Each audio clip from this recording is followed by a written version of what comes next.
Hello, everyone, and welcome to Sheyld Show, now part of On the Block Network. I am Peter, he is Alec, and this week we are joined by one of the most infamous, one of the loudest, and I say that with a complete term of endearment because we all know how loud I am, one of the greatest Big Brother USA house guests of all time. Ladies and gentlemen, give a round of applause for Johnny Mack! Woo! Hello. What's up? That's quite an ovation you got. Oh, those people. The imaginary ones are my best friends. The imaginary people are often my favorite. You know, they're the only ones that really like me in my head. So if I just play the little clapping effect all the time and just pretend that people like me. Yeah, I have it like as a track on my iPhone. Yeah, exactly. Yeah. It's just funny because that's what Big Brother does to you. It drives you a little insane, and so you need to have that constant like admiration from something that isn't quite real yet still feels real. It's like so. It's been almost a year since you went into play, like getting around that mark. Anyway, John, what has it been like coming out of your Big Brother experience? And now we have Big Brother Canada starting up again. This is the first season, like you would have been new season available to watch. Is it like what are your feelings? I'm very curious to see like now that you've had some time to kind of like decompress and like kind of come to terms with everything that's happened from your season, and now here we are, another season in the Great White North. How are you feeling about that so far? It's crazy getting to, and it's been the same thing when I've been watching Survivor. It's awesome to get to watch it knowing what it was like to play it, because there's so much that they can't fit into an episode, and there's no way to explain that to someone before going in. And like if I were listening to this a year ago, I'd be like, guys, just shut up and start talking about casting stuff. I don't really care. But there's no way to be prepared for all this stuff that you don't know about, and it's just crazy seeing other people go through it as well. And I think it's pretty amazing how it's the same every single time. You just don't know what you're getting into, and that's cool. Yeah, absolutely. Do you find that you're more like empathetic with what they're going through? Like it's really easy to sit there on the internet or in like a message board or even just talking to your friends and be super critical of the game. And I mean, like obviously we're critical of the game, but I mean we played it. Like you said, a year ago, sitting there watching anything like this, and you're like, oh man, that's like, you know, people taking it too seriously, or they don't know what they're talking about, or whatever it is. But then you go through it, and then for me, like I felt like an even bigger connection to people that I had never met before, simply because they were going through the same process that I was, and then having my realizations come out there and be like, wow, it is completely different than you would expect. So like I think that's interesting that like that seems to be a common thread as well. As you get out, it's like, oh, geez, these poor bastards going through it. Who would ever want to do that? And yet here we all are. Yeah, exactly. Yeah, there's a lot of things. Like even like before I was on the show, there'd be people I just didn't like. I just didn't like them at all. But now, coming out of it, it's like I kind of like everyone, even if they kind of rub me the wrong way. Because you're put in, it's a weird situation to be put in. Like it's not the way that they would probably behave in real life, you know? Like things are different in there. And then there's like other things that you used to judge from like watching on the couch at home. Like, what? Why are you getting into a showmance? That's so stupid. It's like, well, yeah, but, I mean, those people have chemistry with each other, whereas a lot of the people that are smart enough to say I'm a showmance, they don't have chemistry with anyone. It's just something you don't notice, really, until you're in there. It's just like, that's a gift for them that they're not vibing with anyone. You know, it's like weird things like that you never thought of before. One thing that I noticed I never really like kind of vocalized is that I felt like when I came out of the house, I felt like my problems outside of the house didn't really matter as much. You know, like you'd have like some little minor thing that goes on in your life and it would stress you out. But when I came out of the house, it was like I didn't really care about a whole lot. It was just like, yeah, whatever. Like that's not a big deal. Did you find that, or is that just me? Yeah, no, I've definitely felt that even at like just day-to-day things or at work. It's just like, yeah, it's like a mental reset there. Are you kind of talking like Office Space, where he gets hypnotized and he's just like, Yeah. I'm just not gonna go to work today. Yeah. So on. That's Yeah. kind of what the Big Brother experience is, just one long hypnotizing process that completely changes your worldviews when you get out of it. And you can do your very best to convince someone. It's like, it's different. It's not what you think it's going to be like, and you will feel like a different person when you get out of there. And they're all like, no, I get it. Trust me. I'll be the one person that is totally fine.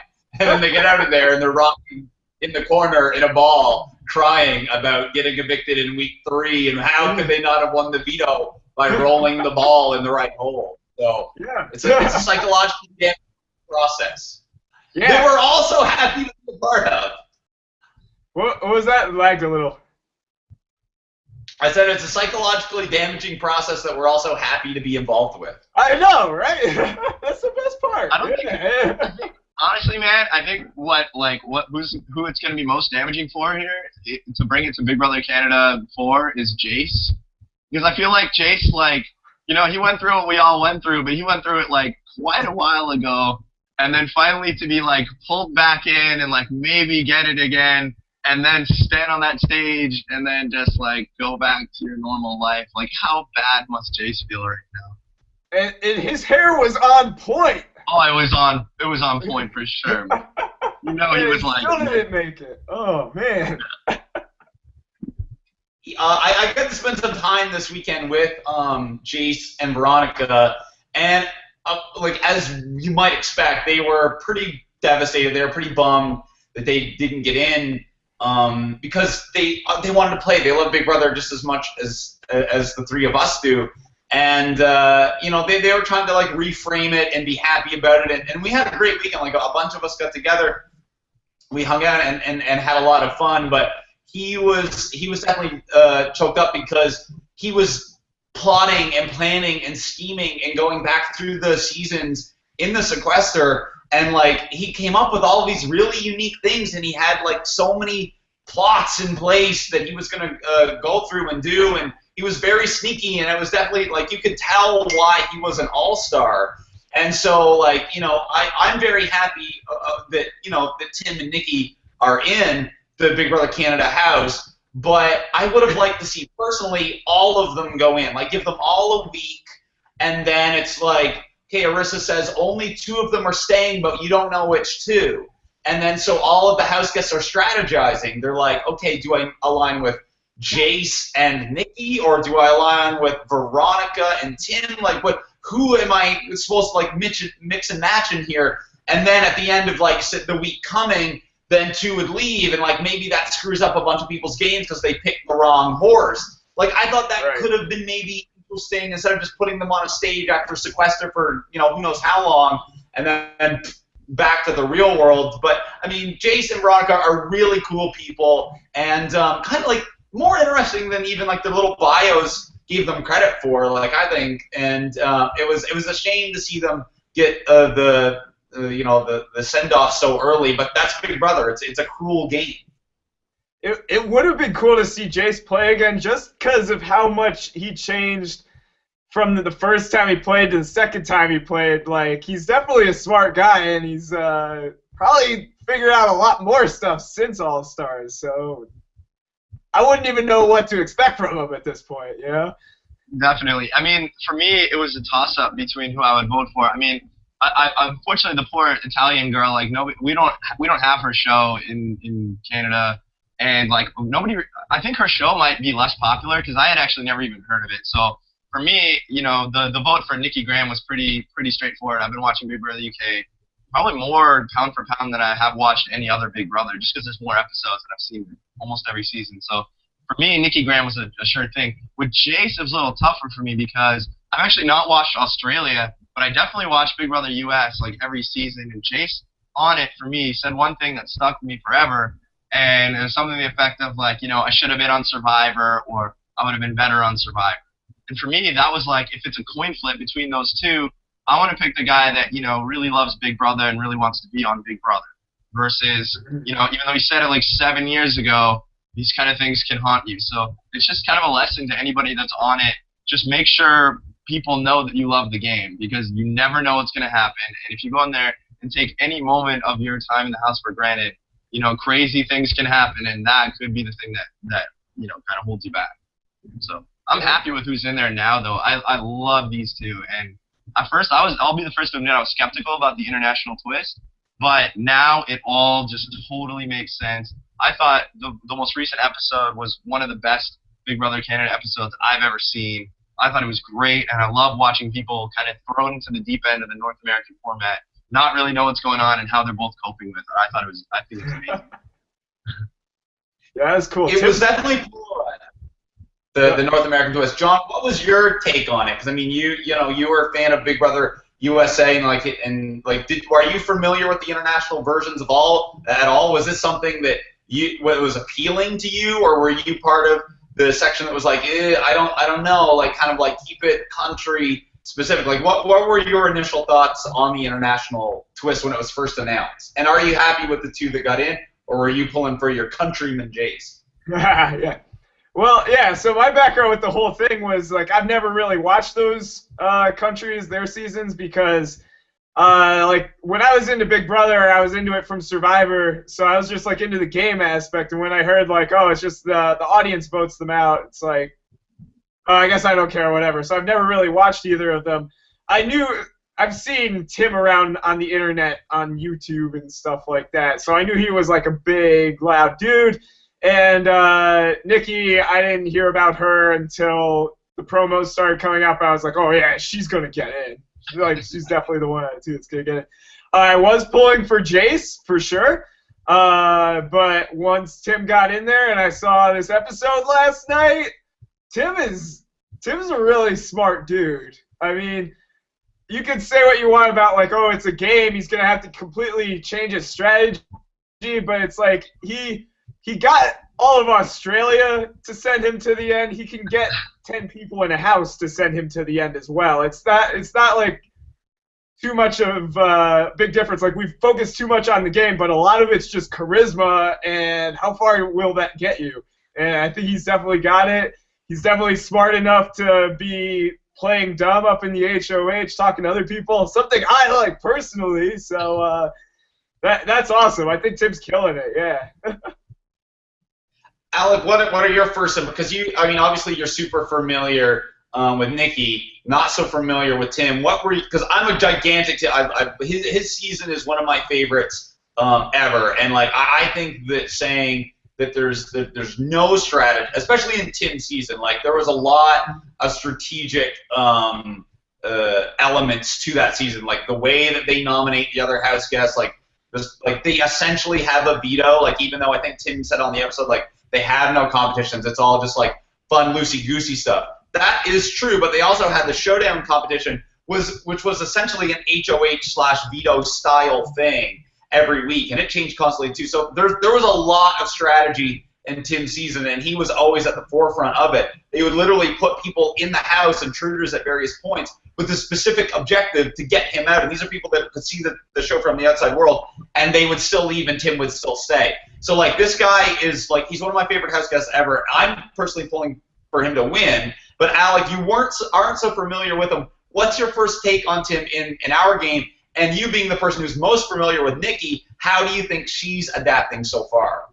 Well, I mean, Nikki's kind of, you see what you get with Nikki. She's not gonna like have anything going on. Like, if she thinks of something, she'll probably say it before she even thinks of it. So you're getting what you would expect from Nikki Graham. She's gonna come in there. She's gonna be overwhelmed. She's gonna flip out. There's a lot more of those freakouts to come. Trust me. What I haven't seen before, because you don't really see it in the UK. Like, we don't have access to the feeds. So in Canada, Johnny, all the feeds are free. So we can all just log on to slice.ca and watch it at any time. It's like high quality feeds. Okay. So what I didn't know about her is that she's actually pretty good at socializing with people. You see all the freakouts and the tantrums, but you don't really see the day-to-day where she's just, kind of having these conversations and actually getting along with people like a normal human being. Yeah, but you're right. I have not seen too much of Tim, but I do, on first impression, I think he's great. Like Johnny was saying, I think he's gold, and I think, from the UK, one of the bigger differences in Australia is that the diary room will actually talk to them, and they'll engage them in kind of a natural conversation. And so what happens in our diary rooms is that they always say like, oh, could you rephrase that in the form of, a complete sentence? Because for whatever reason, the North American format is afraid to let people know there's a voice in the diary room talking. So I think it would be really hard to transition from, can you say that in a complete sentence? You might lose some of the natural charisma. But I think Tim is like one of the most naturally charismatic guys in the North American diary room, which I thought was super impressive. I was like, how is this guy even doing this? Like, he's like, oh, you think I can carry a team with these? That was the worst Australian accent. I'm like, that stuff made me laugh, man. I think he's not only killing it socially, but he's killing it in like just being entertainment value in something that might be difficult to transition into. Yeah. There's a voice out there, perhaps it's a vocal minority or a fear, like a group that's based around fear, that you've got these two international people in here who are full of charisma, full of experience, because a lot of what Big Brother is like adaptation on the fly. Like, you kind of have to learn what you do in the diary room. Like, there are people like John and I who do the we're like that's our thing, that it works for us, it doesn't work for everybody, right? Like, obviously we're normal people who don't scream at the top of our lungs all the time, but in the diary room, that's what we do. But that's kind of like you have to develop a diary room personality. You have to develop a social strategy in the house, and like that can literally just be like who you choose to hang out with in the run of a day, for how long and where, and how much you reveal about yourself. Like, there are all these things that in a normal situation, you like the group kind of learns together, and you have certain people ahead of the pack, as you would with any group. But you have now two people in here. Nikki's been on 3 different seasons for like a long period of time, like over the 3. You have Tim, who was in there for in excess of 80 days, and so now they're coming in. It's like kind of like a senior in high school, and they're a senior on the basketball team, and they're playing with a bunch of like freshmen, like the JV squad. Is that kind of what it's feeling like? And like, should we be a little nervous maybe for our, the new Canadians in there getting outshined by these internationals, or is it just a case of, hey, Big Brother's about big personalities, and these guys have the biggest, so like it's your goal to like stack up with them. Like, John, you were a huge personality in your season. How would you feel if somebody came in and was like even more vibrant than even you were? You gotta step up and you gotta fight them. I mean, it sucks every time they bring back veterans, whether they're international or not. Like, okay, this is the first time it's international, but at least from our seasons that I watched, I mean, they haven't done it yet in Canada, but I know they will at some point. But like 13 and 14, when they brought back like other people, like you gotta be over the top if you want to compete with these people. They brought them back for a reason. They're good. They're in the diary room, and they're just so good at it. Like, when you're in the diary room, you want people to see your brain. That's like what you're trying to achieve, and they're so good at it. Like, it sucks because like there's only a few people like in a brand new cast every year that are gonna like really do it, and now you got a few more that are gonna do it. So, shape up or ship out. You gotta step up. I agree. Are there any diary room people standing out already for you? I'm sorry, I was cutting you off there a little bit. Oh, Alec, are there any new diary room personalities from just the new Canadian cast that are maybe standing out a little bit? Like, have we seen anyone's personality that can maybe step up, like Johnny Mac was saying? No, or are they all done? Absolutely not. I think Johnny Mac's dead on, and I think that they not only have the disadvantage of being like, okay, we're gonna bring back people from our season. No, we're bringing back the best people that have ever played in the world, and like the most entertaining people ever in the world on any format. So I think they're at a huge disadvantage. But me, as a consumer of entertainment on the screen, do I give a shit? No. I love it. I love the fact that there are these two like crazy wild cards that are in there that are making me literally spit out my drink when I'm watching the television show. I think that's amazing. I think from the Canadians, or at least the ones that make it past, week 4, we'll start to see them as more strategic. So we get kind of a nice balance of laugh out loud funny and charismatic, but we also get a nice balance of strategy, which the international competitors might not give us. So I think we're going to have a really great season of just kind of a great balance between like levity, lightheartedness, and then the strategic element that draws fans like us to the North American formats. Mm-hmm.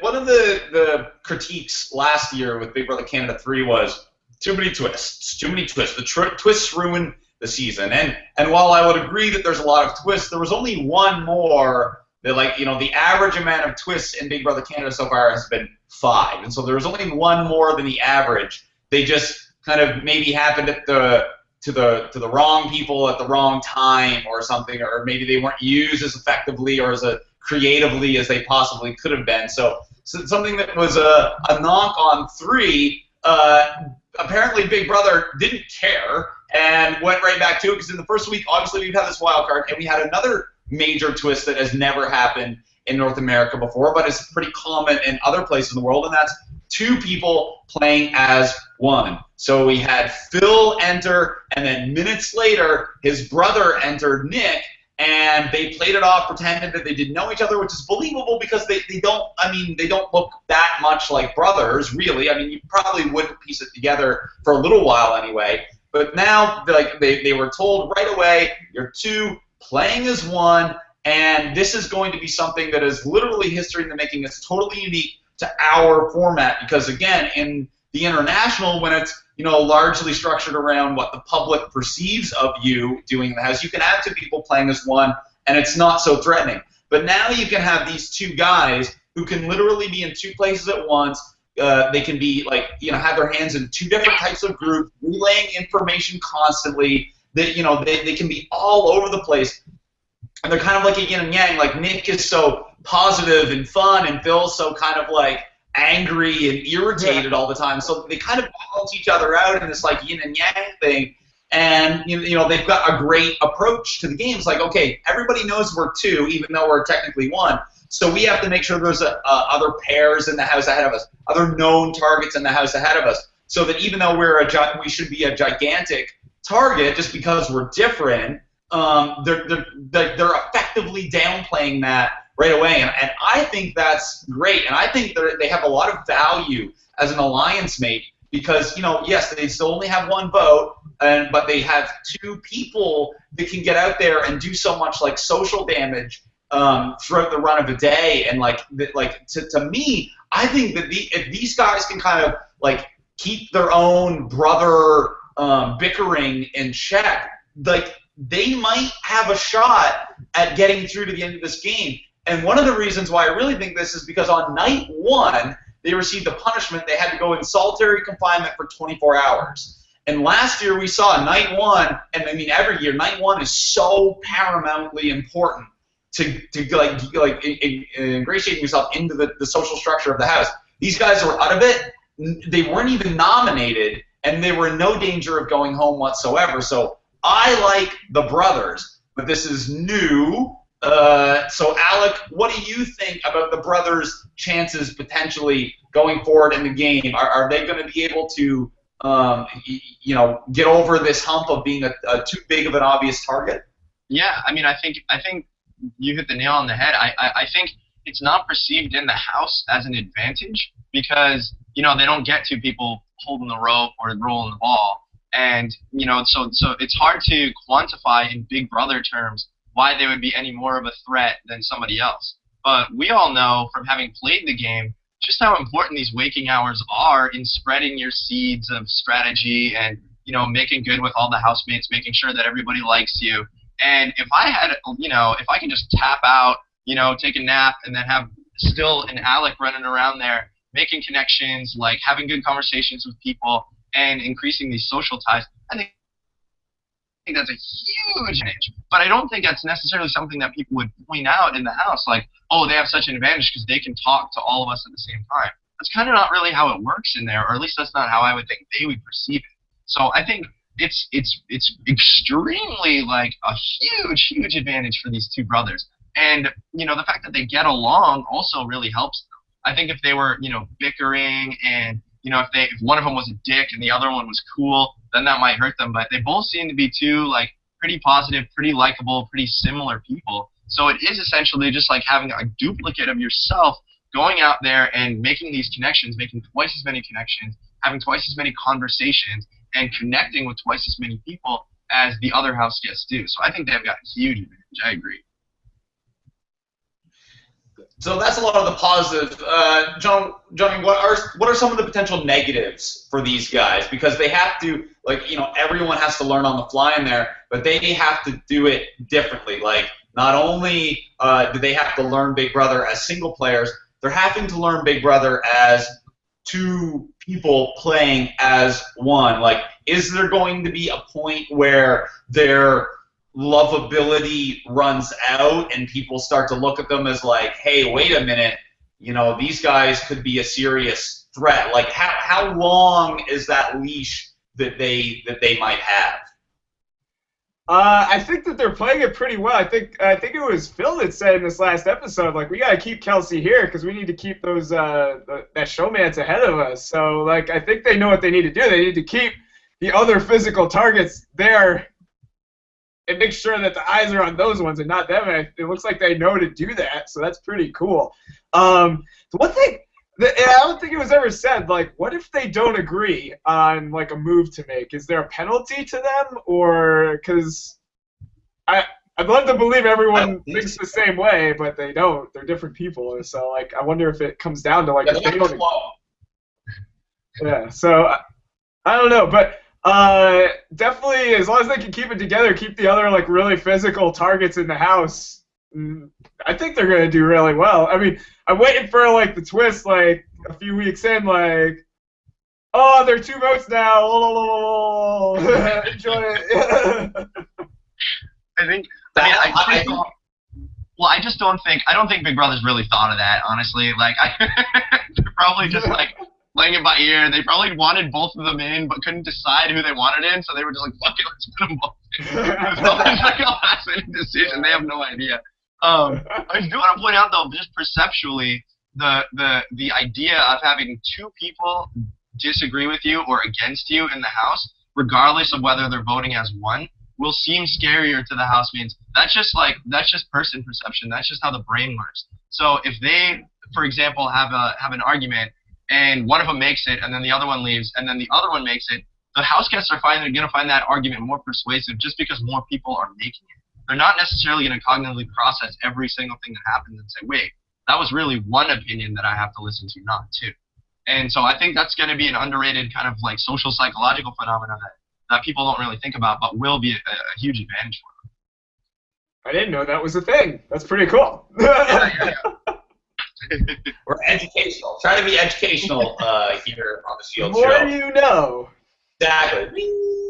It was a pretty educational week for the lovely Levita, who won the first head of household of the season, which can be a curse. Only, I think, like 3 or 4 people have ever won that have been the first head of household in their season. So it's a very small list and some pretty big names that have done it. I think Rachel won the first HOH in her one season. I believe Hayden did as well.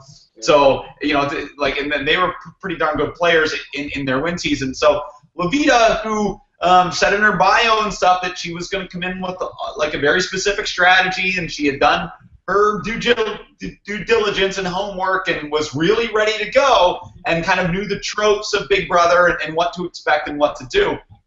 And then got her HOH, which is fine. It's like, it's not impossible. It's not like a death stroke right out of the way to get first HOH.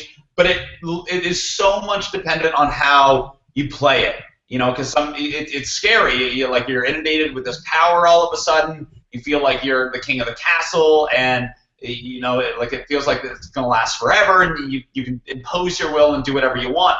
And that's kind of what she was doing. She went to think about her nominees and went through kind of the gauntlet of like who I could pick and who I could not pick, but then there was a pretty big standout. It was like, okay, there's Kelsey and Jared, who are in a budding showmance. She already promised Jared, and she doesn't want to go back on any of her promises because that was her whole gimmick, is like making promise to everyone. But she's got to go for Kelsey, and then throw up little tiny pint-sized Paige as a pawn.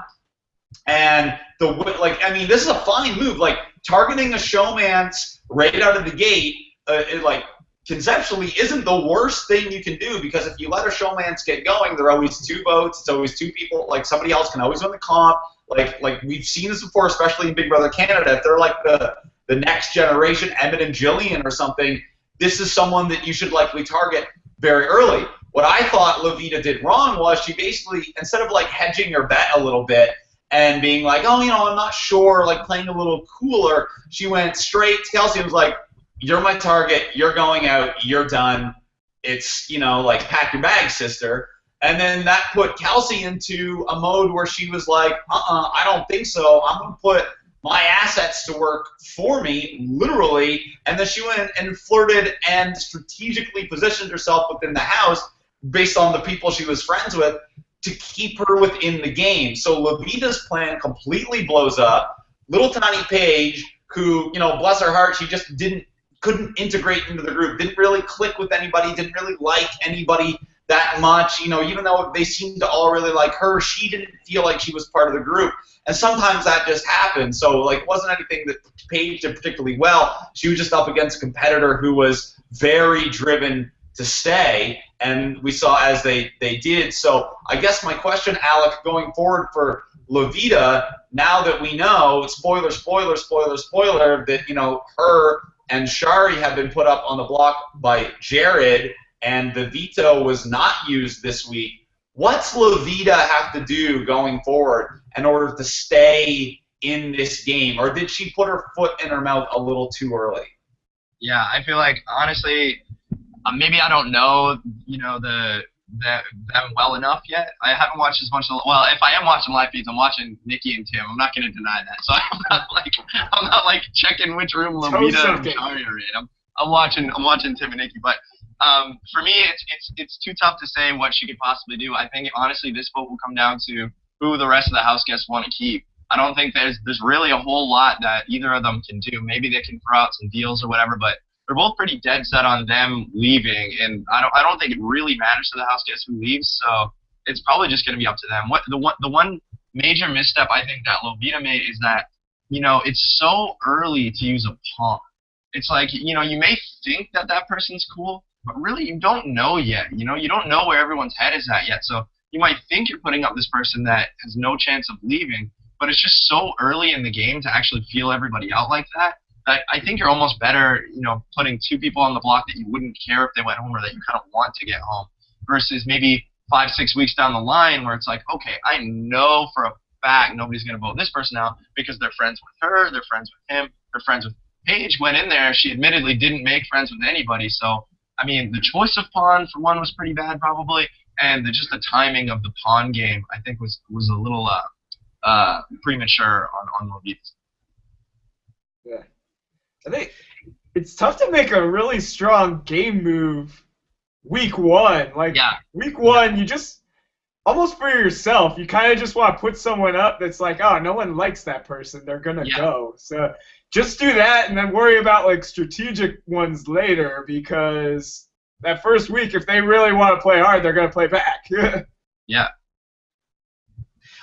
I think there's some people out there that like that kind of mindlessly aggressive gameplay because it makes interesting television. Like the first 3 episodes of this season were arguably better than the entirety of Big Brother Canada 3, just because more stuff happened. And I like Big Brother Canada 3. It was fun to watch, but it's it was so they all knew they all knew what was expected of them all the time. They all kind of got it.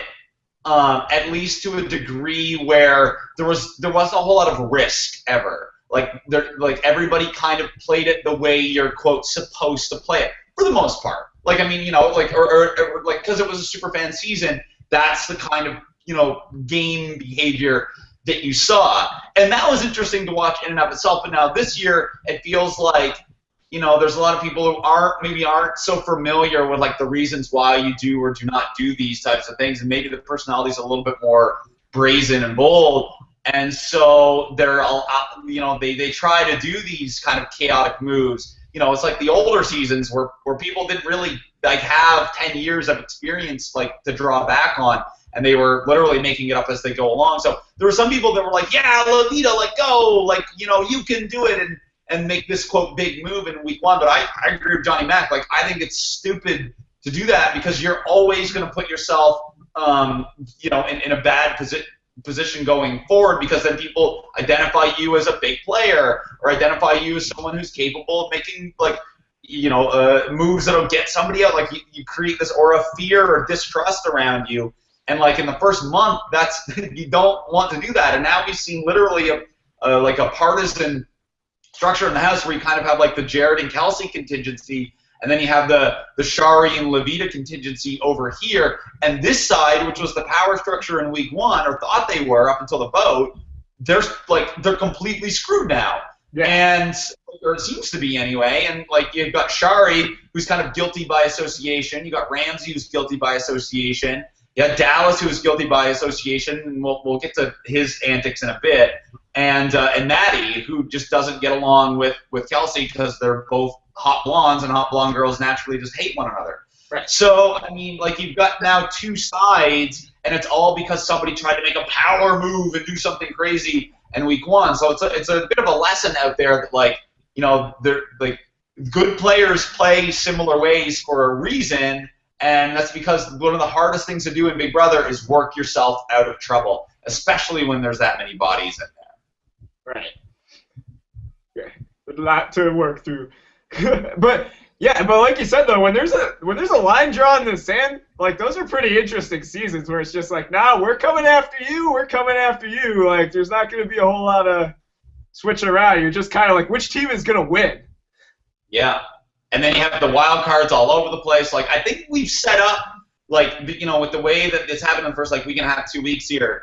There's some really interesting things can potentially go down. But one of so the biggest things on the live feed so far probably will be on Wednesday's episode is Dallas. And so they were all week, Jared and Kelsey were trying to figure out like who was the other vote. They had figured out the votes against Kelsey. And eventually it came out that it was Dallas, and he's been kind of a little bit of a ticking time bomb in there. Like as fun he may have looked at one point in the preseason, I don't think that he is going to be long for this game, just because he's proven himself to be pretty distrustful and he's a bit erratic. And but they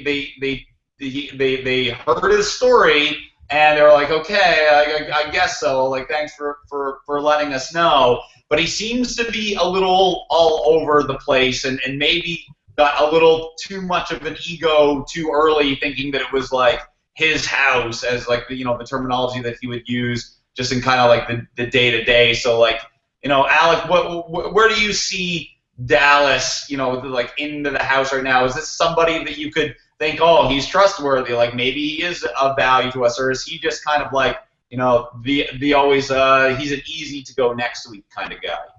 Yeah, no, I mean, I haven't really changed my opinion too much from preseason. I think he's just kind of a loudmouth and kind of said he's an opinionated guy, which might rub some people the wrong way. He's definitely got ambitions to win, which will draw a lot of red flags for people.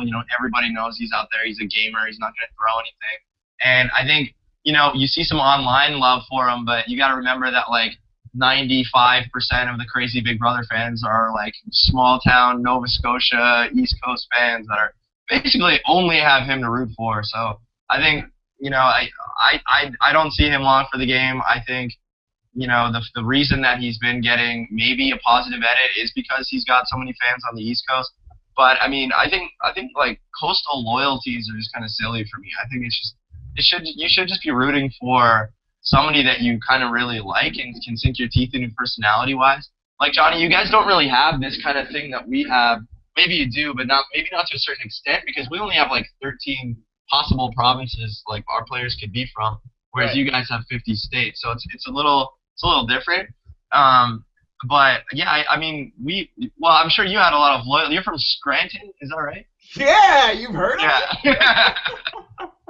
Yeah. So I mean, like, yeah, but there's kind of like coastal loyalties, and people on the East Coast feel they've got to root for an East Coast player, even if it is Dallas. And then again, I mean, we're it's super early in the game, so I could be wrong about him, but that's just my first impression. It hasn't changed. Yeah.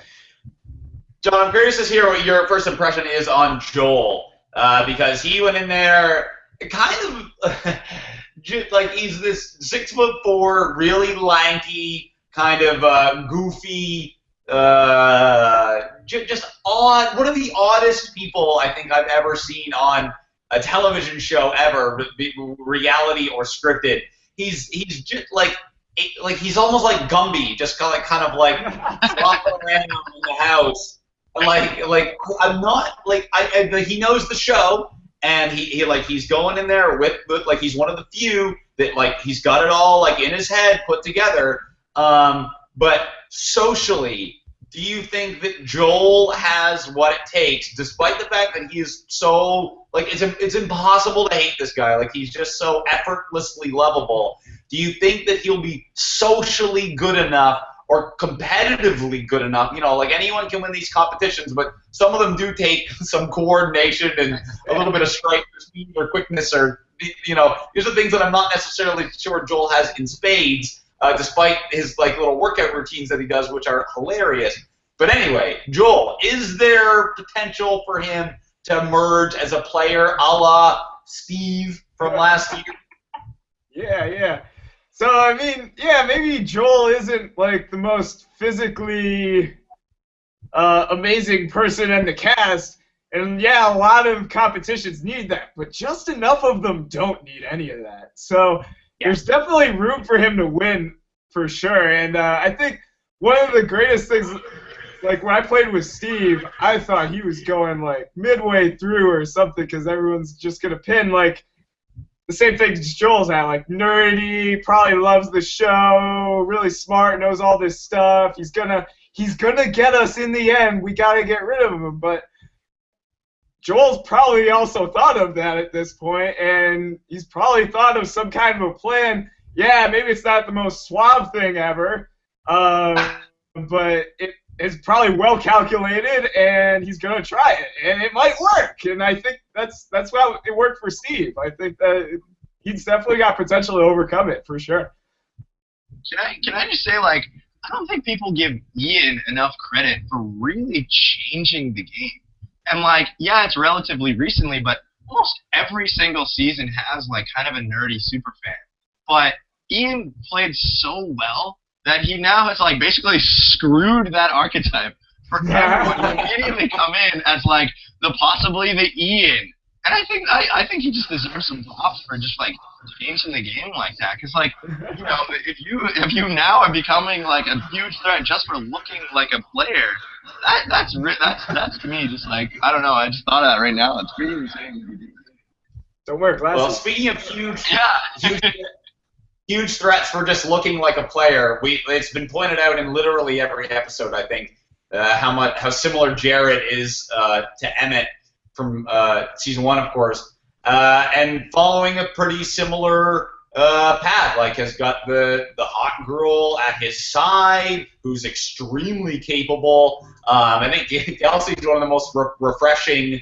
I think a lot of people kind of predicted her to be the dud, just pretty girl that was there kind of character, and she's shown some fire and some aggression, and her not being familiar with the show, as I think like going to work out in her favor, because it's going to give her, like, she's not going to be afraid to do stuff that's going to work out for her in her favor. But she's not dumb enough, like, to like actively screw herself either, like Levita kind of did.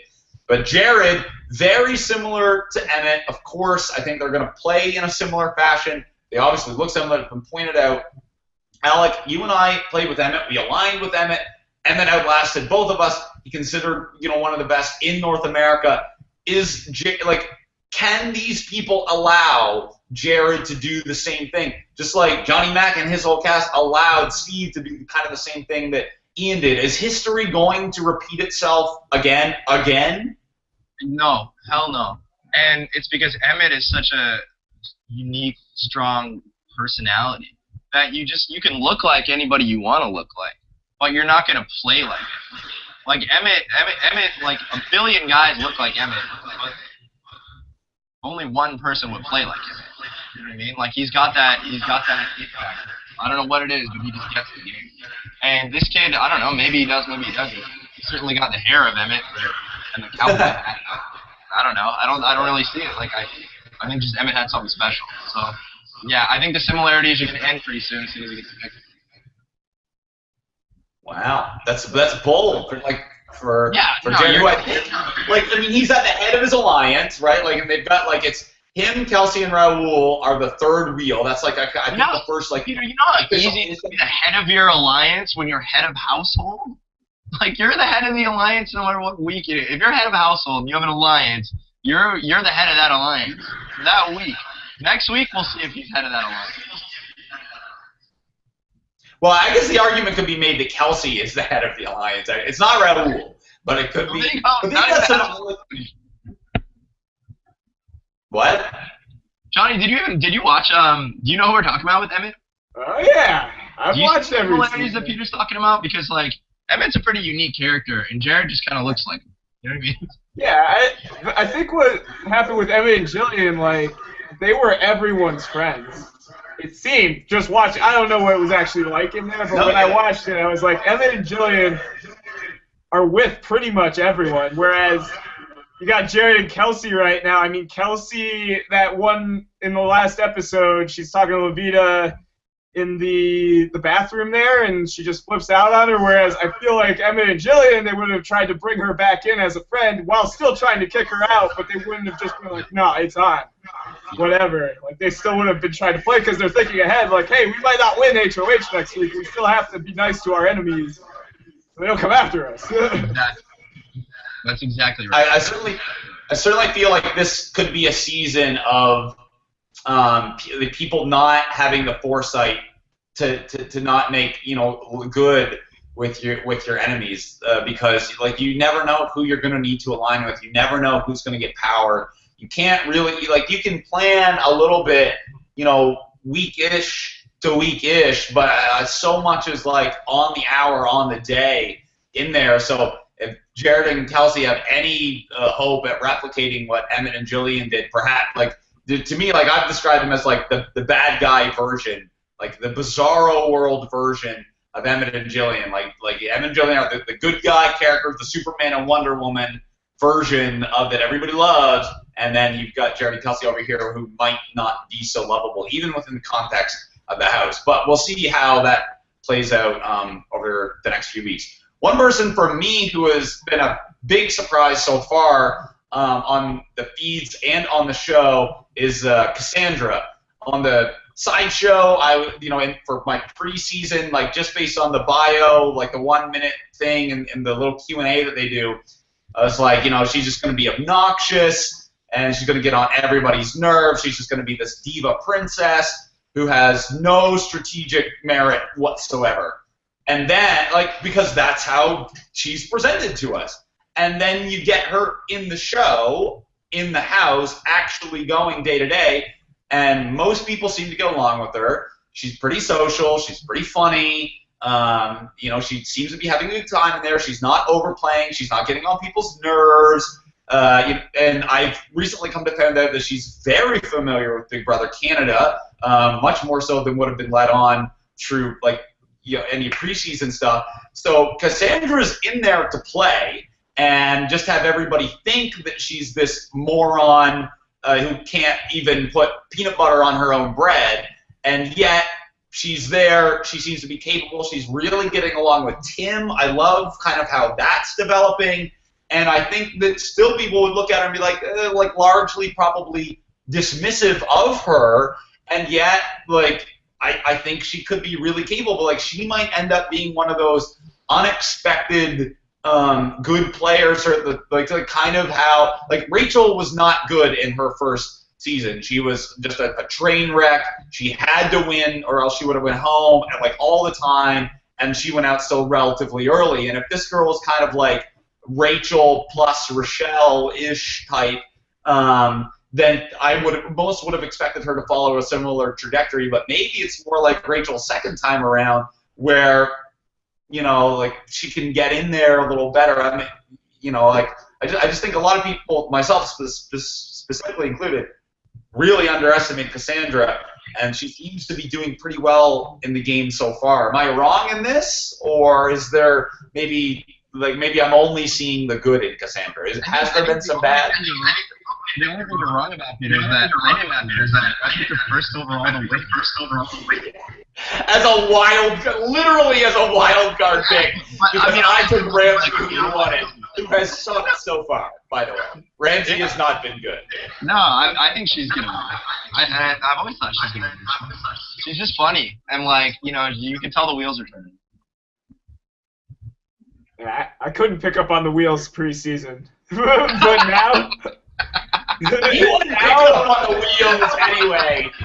He was looking at some round objects, but they weren't wheels. They were not wheels at all. No, she's okay. Here's something that's underrated: natural wit and charisma, and that girl has it. She has it in her preseason. She's like, I'm like an onion. Yeah. I'm like a good smelling onion, and that was just like, it was like the first 5 seconds. I was like, okay, this girl's gonna win. She's just really, she's charismatic and she's clever. Like, she can think on the spot. Thinking on the spot is a huge part of the game. And, like, it's something that, you know, you can't really write down on paper. You can't do it like a diagnostic test. Well, maybe you can, but, like, I don't know. I feel like she'd pass if there was. And I think it's an underrated feature of the game. I think thinking on your toes, especially during, like, a double, and in Canada we have triple evictions, like, she's going to be one of those people that can make the snap decisions just based on, you know, the fact that she can make those base decisions in her conversations. You know, like, witty people, I think, are generally underrated.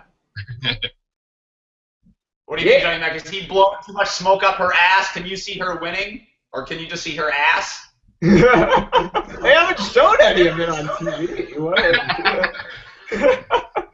No, I mean, I don't think they've shown enough of her. She's not part of the story yet. So, like, I think hopefully they'll give us more of her in the diary room. But, like, right now it's just, I'm still fresh off the last episode. So, like, I'm just thinking, Tim, Nikki. But, like, as soon as, like, she becomes more involved, like, she's probably, the fact that she's not on the show, she's probably doing pretty good right now. Yeah. Yeah, you're right, Johnny. I mean, like, I'm talking basically from internet scuttlebutt, because I haven't watched any of the feeds of her, and you're right, she's not on the episode at all. So maybe she's not doing well, and these people on the internet are just, like, overhyping her. I don't know, because I've watched none of it, but I hear she's doing this.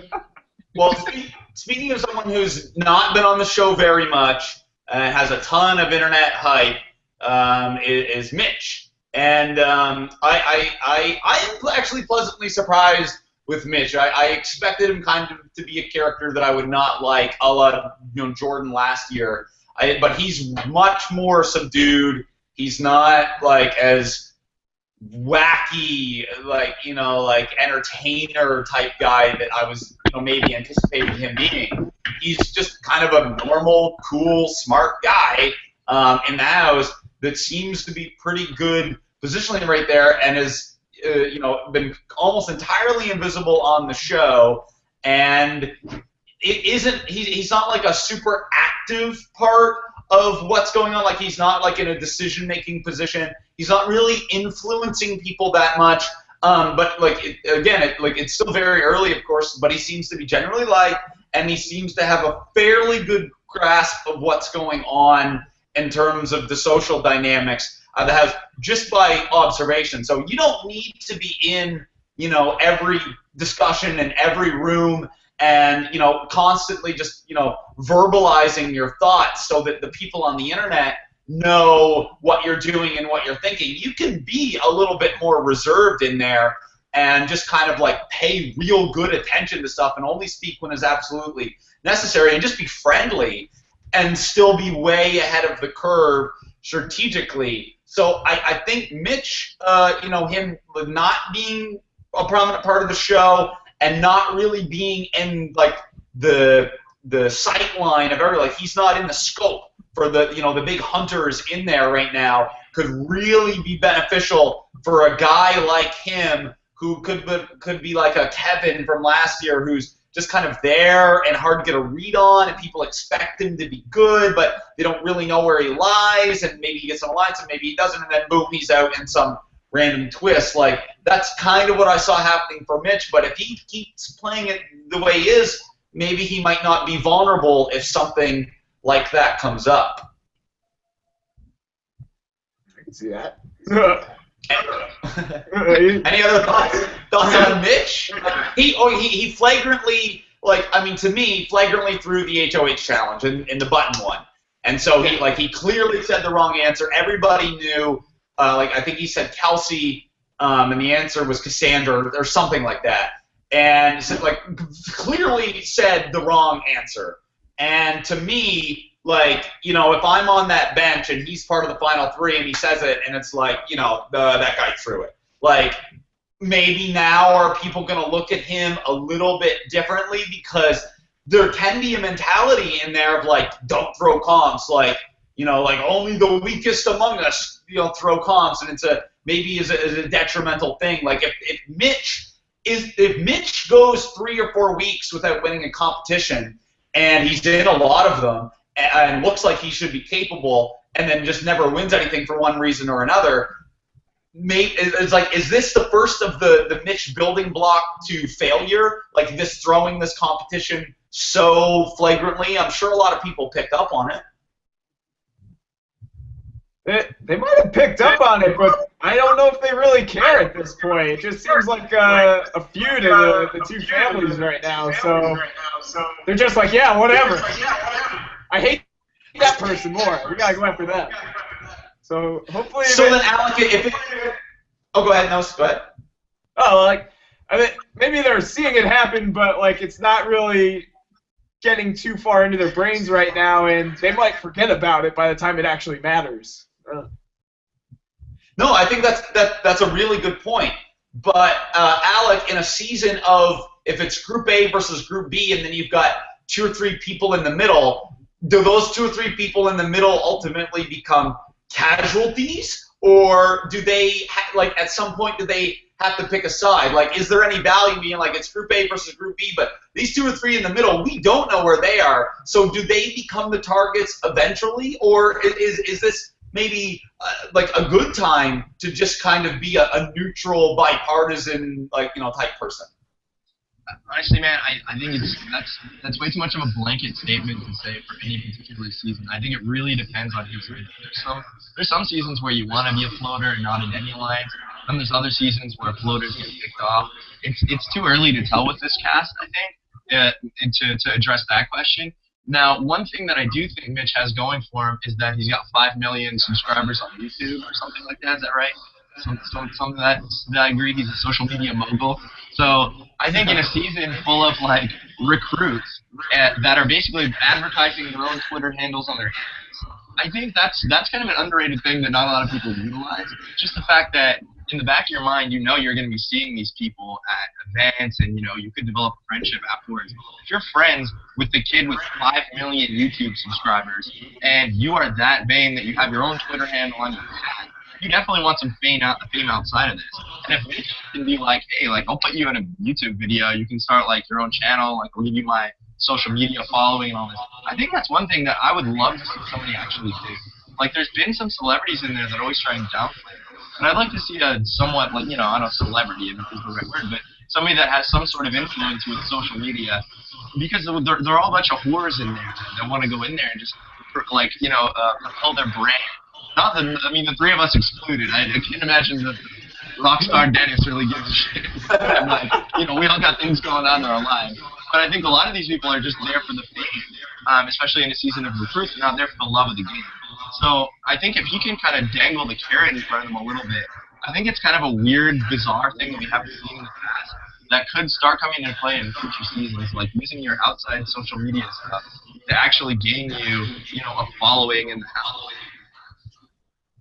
I would love to see that as well. I think it would be really. It kind of happened with Frankie a little bit, but like it was less like specific. Like he didn't like actively use that as a strategy. But after a while, he brought it up and expected it to be like this groundbreaking revelation in the house that would garner him all of this, you know, positivity. And the reception was largely confusion. But yeah, except for Victoria. Yeah, Victoria loved it. You know, so it can work on someone like that. Like, I mean, like I watch YouTube. Like, I mean, I for a period of time I was considered like myself a YouTuber. You know, And so, and like, but I didn't know who Mitch was. Like, I mean, obviously, like, there's a lot of channels that are huge, and obviously he's super successful. But you know, there's a lot of channels that have millions of subscribers and millions of views and all that, and that your average person might not have heard because a lot of people on YouTube just watch stupid dog and cat videos, and they're not looking for interesting science videos and stuff. Exactly. I saw this video of a cat on a elliptical. It knew how to use it. Go figure! Put that on ASAP Science, quick. Wow. See, if you put, look, but I guarantee you, if they put the cat on the elliptical in the house, everybody would be like, "Oh my God, that's the cat!" And then scientist who's got, however many million views, and they're like, Mitchell, is it? It's, Mitch, okay, cool. And, so it's like, I don't know how much carrot dangling that, because, like, the only way, like, because I think you have to know, like, with Frankie, give us an example, it's like, okay, well, you're the brother of someone who's famous, and you have this, but it's like, there's a degree of skepticism about it. Like, he can say, oh, I've got so many followers and so many, like, influencers here and there, but if Mitch was like, oh yeah, like, I've got, like, they'd just like, cool, but there'd probably be a little bit of like, then why are you here? Like, what's, but if, like, somebody walked in that was, like, known, like an actual, like, mainstream, is on every magazine cover, is on every entertainment show, type thing, that walks in, musician, actor, George Clooney, personality, athlete, whatever, then it's going to be a little different. I think it'd be tough for him to do that, and I don't know if it fits into his game plan, but I do agree that it would be at some point interesting to see, and I'm sure with the nature of Big Brother and because it's so social media friendly now, eventually that will certainly happen. But what remains to be seen is what is going to happen this week. So as we said before, Christine somehow won the veto. She would. It was probably not a physical competition. I believe it was a memory competition that had something to do with household items or something. So it stands to reason that she would win. And did not use the power of veto to save either Levita or Shari. So in just a few days, one of the two of them will leave. And it kind of goes back and forth a little bit right now. Like, I think some people think that Shari has more, because she hasn't really done anything yet, has more potential to do something maybe, and it's like the perception of her is dangerous. Where we've kind of seen what Levita is going to offer and what she could do.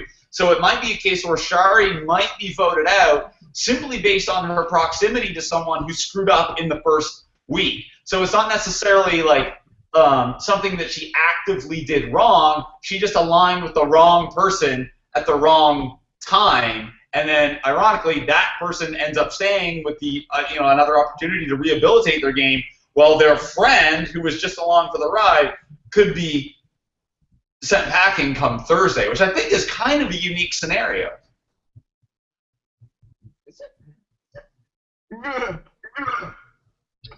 Well, I mean, do you like, okay, if you were in the house, where would your vote lie? Like Levita, who we know exactly who she's going for and why, and the type of personality that she is, or Shari, who is kind of the sidekick, and we don't know what she wants to do quite yet, but she seems like the type of person that we maybe should be fearful of. Like, if you're the vote, do you go with the sure thing that you know exactly what you're going to get, or do you go for the other side, in which it's like you're playing ahead of what might happen? That depends on who you are, I guess. Mm-hmm. If the sure thing is coming after you, then you're gonna gamble a little bit. And if you're the one that you kind of sit on the sideline, neither of them are really good to you, maybe you're gonna keep the one that's definitely gonna go after the other people, just so you can watch them duke it out. And you also got to think like who's in power right now, and if Jared wants somebody out, if it's kind of a toss-up for you, just kind of do what Jared wants and then blame him. Be like, yeah, sorry, like I had to vote for you because you know, Jared's kind of running the show. Like, you know, I'm sorry, but like, hopefully we can move forward from it. I don't know. I just think if it's a toss-up, just do what you think is going to be best for you with the people that actually care. Mm-hmm. I agree. But I do that as well. Like, I mean, I think like, you know, what the HOH wants is likely going to be best, especially, you know, in a game in which this is something like at least 50% of the votes in the North American game have been unanimous. And so obviously the first vote wasn't, but I will be very curious to see if this week it doesn't get a little closer to unanimous, because even on like the Levita Shari side, like who will Ramsey and Maddie vote for? Like that to me will be kind of the tell, like, you know, as to where their games are at, because if they side, if it's it's unanimous and they side with the power structure, that means they're maybe trying to, like, they realize where they are, they realize that they're in trouble, they're on the wrong side, which I think pretty sure that they do, and they want to try to go back the other way. Like, I think it's a lost cause for Maddie. I mean, she's kind of got this little flirty thing going on with Nick, which I think actually will really work to her benefit, potentially.